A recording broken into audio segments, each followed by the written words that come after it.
بسم الله الرحمن الرحیم. من احمد مازنی هستم، مدرس دانشگاه، خادم شهدا در 31 سال خدمت در بنیاد شهید و امور ایثارگران. من اولین حکم مدیریتم را از نماینده امام در بنیاد شهید انقلاب اسلامی شیخ اصلاحات آیت الله کروبی دارم.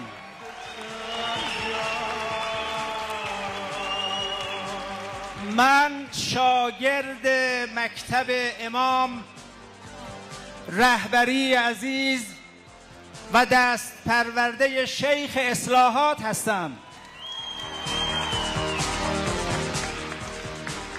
قطار انقلاب در سال 57 در سالهای قبل از پیروزی برای من به ایستگاه زندان وکیل‌آباد مشهد رفته بود. من سال 57 زندان رفتم تا زندانی سیاسی نداشته باشیم.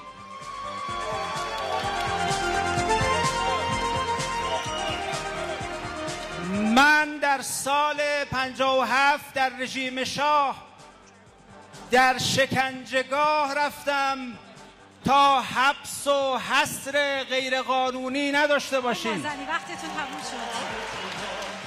قطار انقلاب به 22 بهمن رسید، ملت پیروز شد.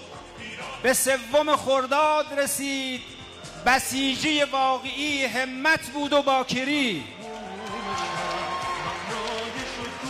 سال 76 قطار انقلاب به 2 خرداد رسید.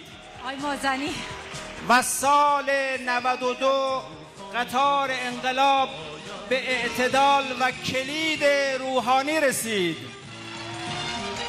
و امروز قطار انقلاب، قطار اصلاحات و اعتدال در تحت مدیریت مدیر با کفایت جناب آقای دکتر عارف به ائتلاف اصلاحات و حامیان دولت و حامیان اعتدال رسید.